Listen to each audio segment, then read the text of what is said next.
শাঁখ, তারপরে শাঁখা, তারপরে নানান রকম ছোট ছোট শিবলিঙ্গ। এগুলো তো অনেক ভরমার পুরো। আমি অলরেডি আগে কিনে নিয়ে গেছি, এখন আর আমার প্রয়োজন নেই, তবু স্মৃতি হিসাবে কিছু তো অবশ্যই নিয়ে যাব।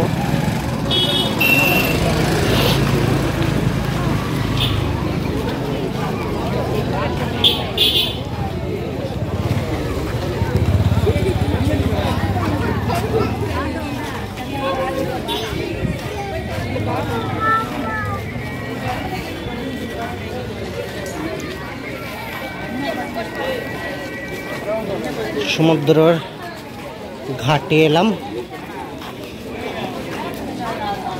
এইখানের জলকে ভীষণ পবিত্র মনে করা হয়, তো এখান থেকে জল অনেকে সেজন্য নিয়ে যায়, তো আমরাও কিছুটা জল অবশ্যই নিয়ে যাব।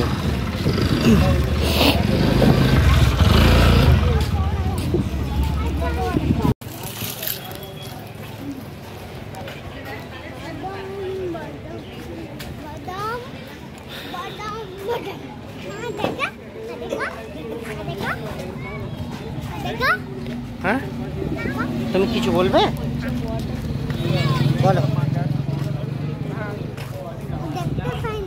দেখতে পাওনি?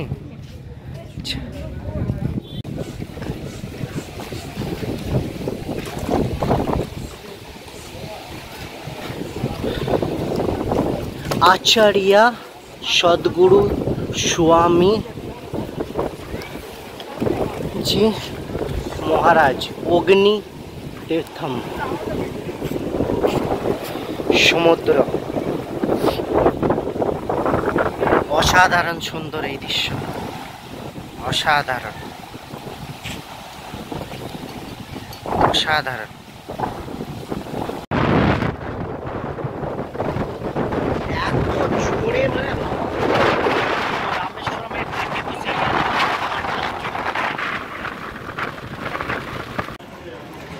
রাতের বেলায় খাবারের খোঁজে হোটেলের আশেপাশে, সামনে টেম্পল।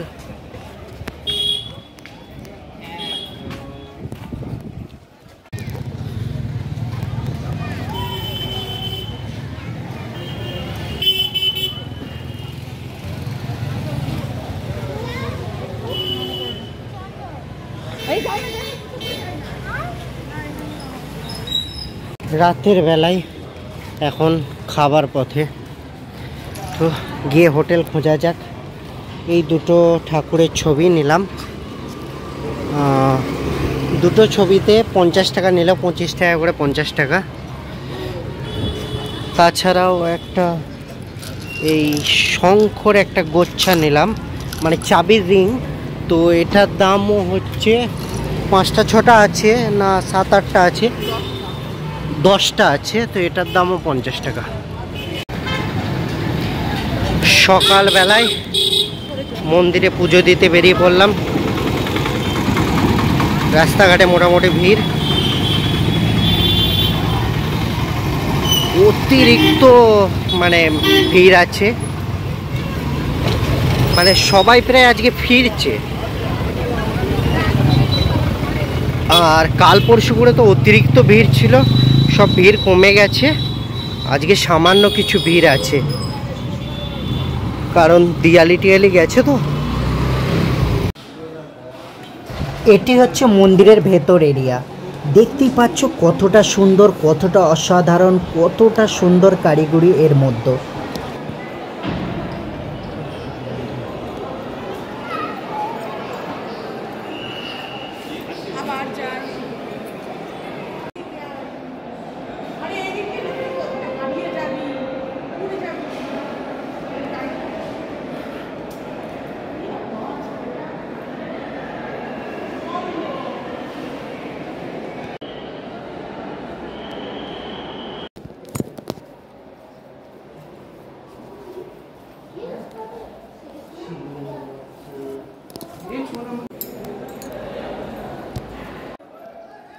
মন্দিরের ভেতরে অনেক বেশি ভিডিও রেকর্ডিং করা একবারই মানা, তো ওখানে গার্ডরা দেখতে পেলে বকাবকি করে, তো সেই জন্য মন্দিরের ভেতরে তেমন কিছু ভিডিও বেশি আমরা বানাই। এখানে রাতের বেলায় এসেছিলাম তো এত জোরে হাওয়া দিচ্ছিল আর এত এখানে স্রোত দিচ্ছিল, মানে ঢেউ এত বড় বড় আসছিল সে আমরা কিছুক্ষণ বসবার পর ভয়ে পালিয়ে গেছিলাম।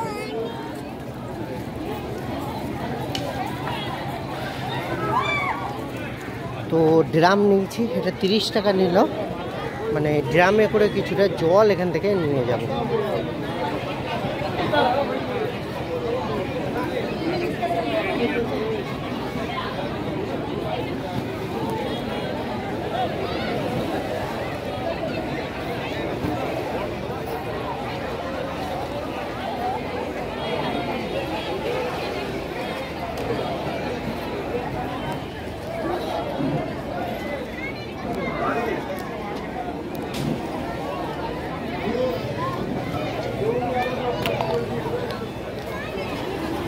যা একটু আগে ড্রামে জল ভরে নিয়ে আসি, তারপর বাকিটা আসবে না।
আসলে এখানে আমি যেটা করছি সেটা হচ্ছে আমার বাবা প্রায় 4 বছর আগে গত হয়েছে, তো আমি এখানে ওনার নামে কিছু পিণ্ডদান বা তার আত্মাকে শান্তি দেবার যে চেষ্টা করছি।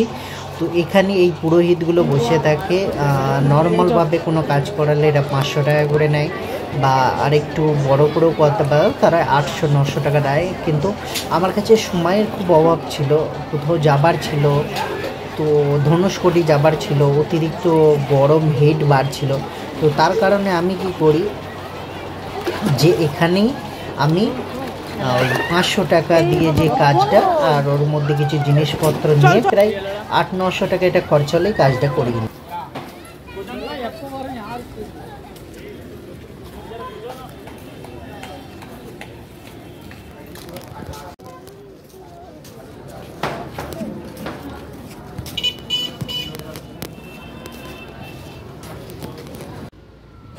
মন্দিরে পুজো দিবার পর ছোট করে পুজো দিবার পরে বাবার কাজটা ছোট করে করাবার পরে আমরা বেরিয়ে গেলাম হচ্ছে বাইক নিয়ে ধনুষকোটির দিকে। এটা দুপুরের সময় অতিরিক্ত হিট, অতিরিক্ত গরম করছিল, অতিরিক্ত হিট লাগছিল, মানে একবারে মুখ হাত পা জ্বলে যাচ্ছিলো, এতটাই হিট। কারণ রামেশ্বরমের চারিদিকে সমুদ্র আর মধ্যেখানে একটা টাপুর মতো এরিয়া, তো সেই জন্য এখানে গরম অতিরিক্ত বেশি হয়। কারণ এই গরম হয়তো 35-36 ডিগ্রি, কিন্তু এই গরমের যে ফিলটা তোমার ভেতরে হবে, এই ফিলিংসটা মনে হবে তোমার যেন তুমি মানে 50 ডিগ্রি গরমের মধ্যে আছো, এরকম তোমার ফিল হবে। কিন্তু এই ফিলটা কন্যাকুমারীতে যাবার পর তোমার হবে না। ওয়াচ টাওয়ার আর কি,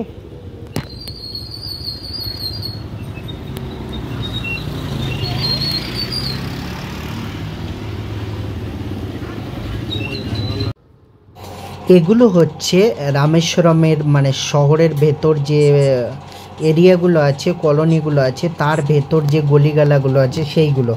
তো যেহেতু আমাদের হোটেল থেকে ডাইরেক্ট আমরা ওখানে যাচ্ছিলাম, তো ঠিকভাবে আমরা চিনতাম না, আর গুগল ম্যাপও আমাদেরকে ঠিকভাবে দেখাচ্ছিল না, তো আমরা সেই জন্য মানে এই গলির ভেতর দিয়ে গিয়ে তারপরে মেন রোডে উঠি।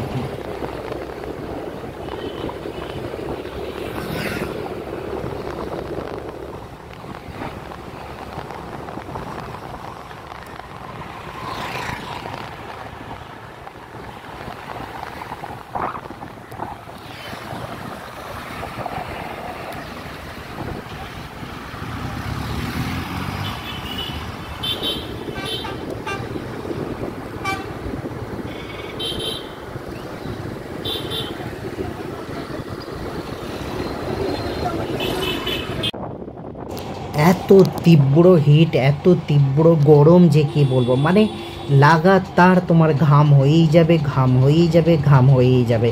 কোথাও 5 মিনিট না শান্তি করে বসতে পারবে, না কোথাও 5 মিনিট শান্তি করে ঘুরতে পারবে, মানে অতিরিক্ত হিট। এখানে গাছের তলাতে বসলেও তোমার ঘাম হবে। তো সত্যি মানে এত বেশি ঘাম হচ্ছিল। তো এই জায়গাটায় আমরা খাওয়া দাওয়া করলাম। তারপরে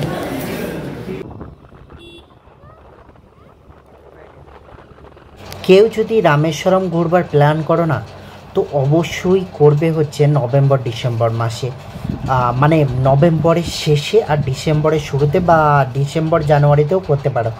কারণ এখানে এত অতিরিক্ত গরম পড়ে যে সেটা ধারণার বাইরে। তো সেই গরম সহ্য করতে পারবে না, ঘুরে সেই গরম মানে এতটাই উদ্ব্যস্ত করবে যে মানে টিকতে পারবে না। তো যারা সমুদ্র আশেপাশে বসবাস করে লম্বা সময় ধরে, তাদের এই জিনিসটা হয়তো একটু সহ্যর মধ্যে হতে পারে, কিন্তু যারা সমুদ্র থেকে অনেক দূরে থাকে আর হঠাৎ করে এরকম টাইপের আজীব টাইপের গরম জায়গাতে যাবে, তাদের সত্যি খুবই কষ্ট হবে।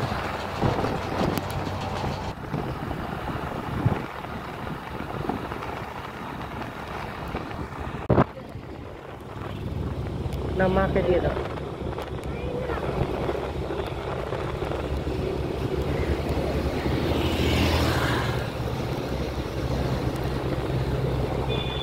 পরে খাবে না, খাবে না?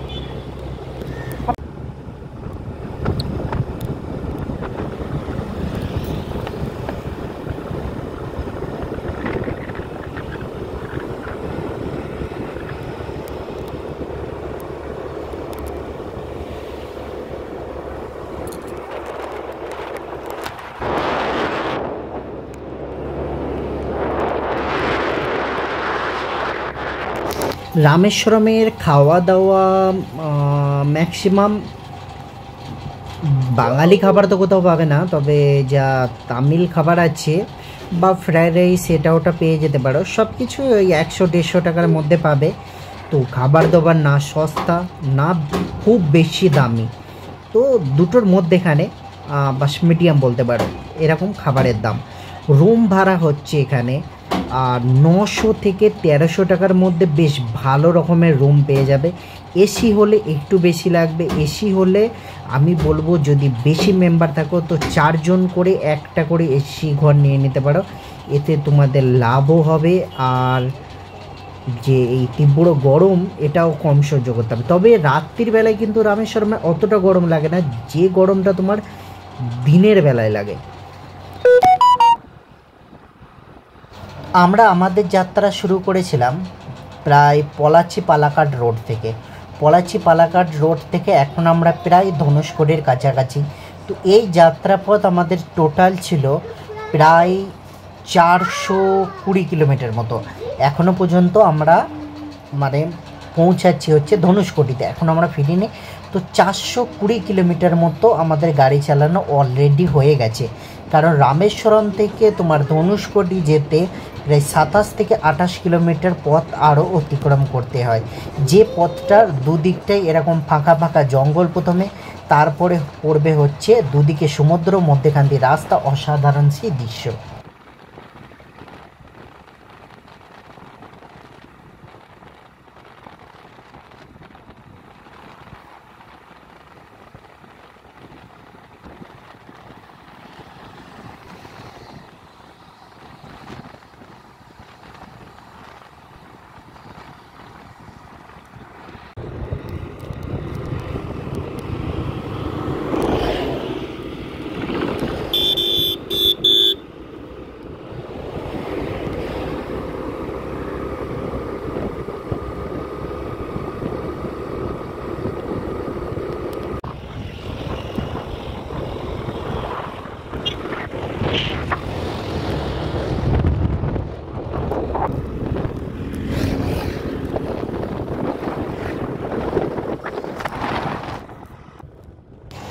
ধনুষকোটি যাবার পথেই পড়বে হচ্ছে এই মন্দিরটা। একটি রাস্তা এদিকে বেঁকে যাবে আর এই মন্দিরটা নিয়ে যাবে হচ্ছে বিভীষণের মন্দিরটা। বিভীষণ যে মন্দিরটিকে তৈরি করেছিল রাম সীতার জন্য, তো সেই মন্দিরটাই এই পথটা তোমাদেরকে নিয়ে যাবে। অসাধারণ সুন্দর এই জায়গাটা। তো অবশ্যই ধনুষকোটি যাবার সময় এই মন্দিরটাকেও দর্শন করে নেবে।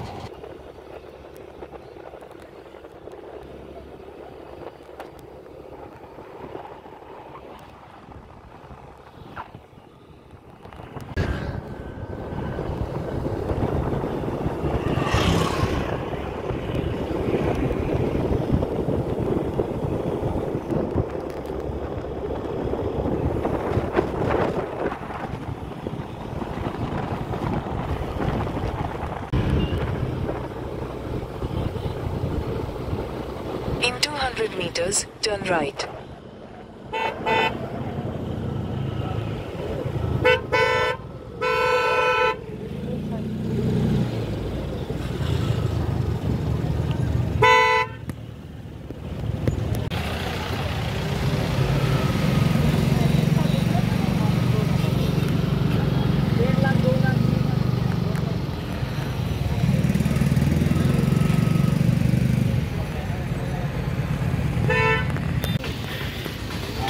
চারিদিকে সমুদ্র, এখানে একটা টেম্পল, ছাতাটা তো আগে গিয়ে দেখি। ভালো ভিড় আছে।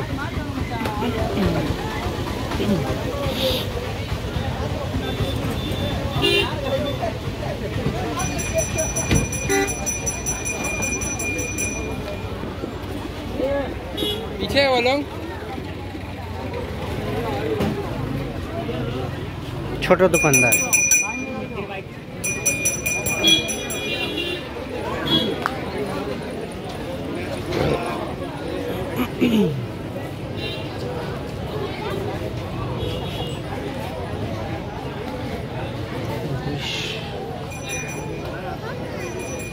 রাওনা।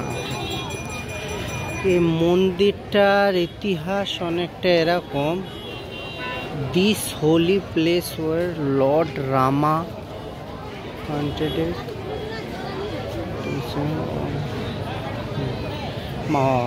এটা হচ্ছে মানে রাবণের ভাই যিনি ছিলেন, যিনি মানে বিভীষণ আর কি, যিনি রামকে মানে সাহায্য করেছিলেন যুদ্ধে।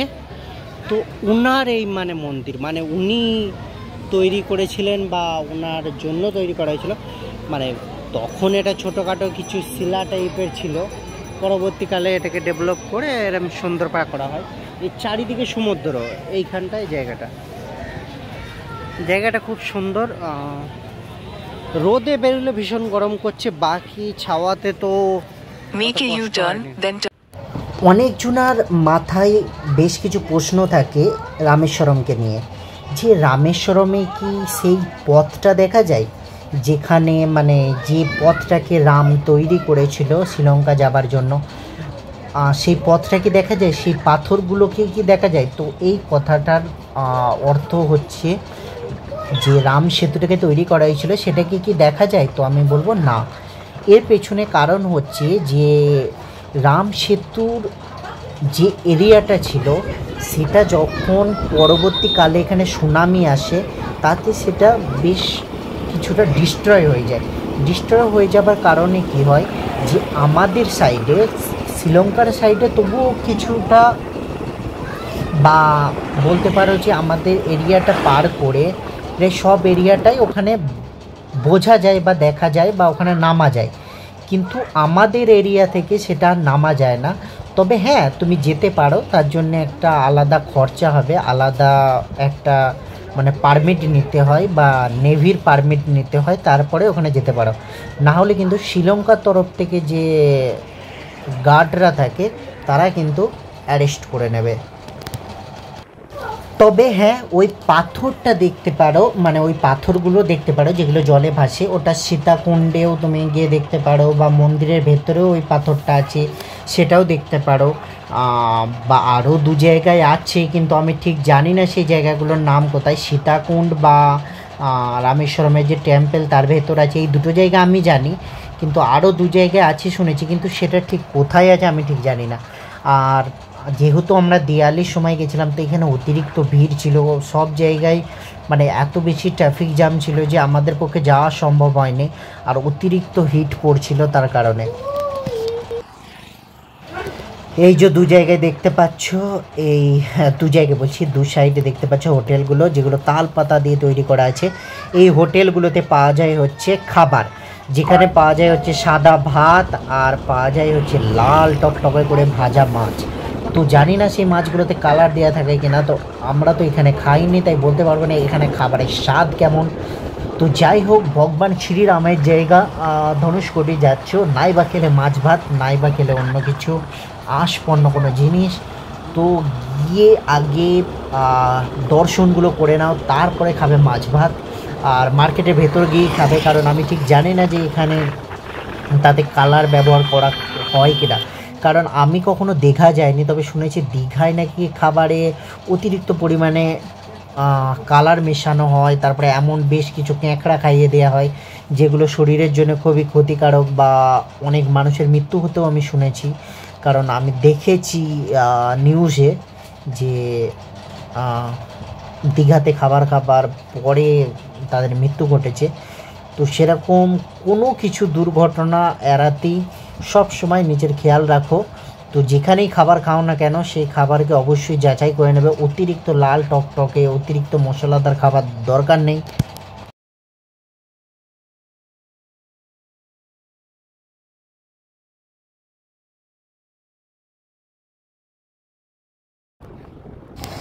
রামেশ্বরমের যে এই রাস্তাটা আছে, এখানে কিন্তু এক সময় মানে রাস্তা ছিল যখন ধনুষকোটি শহর জীবিত ছিল। ধনুষকোটি শহর যখন সুনামের পরে পুরো নষ্ট হয়ে যায় পুরো, কিন্তু সেই সাথে এইখানে যে ধনুষকোটি যাবার, রামেশ্বরম থেকে ধনুষকোটি যাবার যে রাস্তা থাকে, সেটাও পুরোপুরি ডিস্ট্রয় হয়ে যায়। যার কারণে 10 থেকে 12 বছর আগে পর্যন্ত কিন্তু এই রাস্তা দিয়ে যখন কোনো বাস ট্যুরিস্টদেরকে নিয়ে রামেশ্বরমের যে ধনুষকোটি আছে সেখানে যেত, তো এই 25 থেকে 30 কিলোমিটার যে রাস্তাটা আছে, এখানে কিন্তু জলের ওপর দিয়ে যেত। আর এখানে জল তো বেশি থাকতো না, তবে হাঁটুর অনেকটাই নিচে, ওই পায়ের বলতে পারো একটুখানি পায়ের পাতা ডুবে যাবার পরে যে পায়ের গিঁট হয় সেই অবধি জল এখানে থাকতো। তো তার উপর দিয়ে গাড়ি যেত, কিন্তু পরবর্তীকালে এখানে চারিদিকে এই বালি ফালি ফেলা হয়। তারপরে নরেন্দ্র মোদী আবার আসবার পরে এই জায়গাটাকে এই সুন্দরভাবে রাস্তা ফাস্তা সব কিছু তৈরি করা হয়। কারণ আমি 6 বছর আগে যখন এসেছিলাম তখন 1 লেন রোডটা তৈরি হয়ে গেছিলো, একদিকে রাস্তাটা তৈরি হয়ে গেছিলো, আর একদিকে রাস্তাটা তখন কিন্তু তৈরি হচ্ছিলো, তো আমরা সেটা দেখে গেছিলাম। তো প্লিজ বন্ধুরা সাথে থেকো, ভালো রেখো, নিজেদের খেয়াল রেখো। জয় হিন্দ, জয় ভারত, জয় শ্রীরাম। এটা হচ্ছে 3 নম্বর ভিডিও, এরপরেও ভিডিও আসবে, সাথে থেকো, ভালো থেকো, সবসময় ভালো রেখো।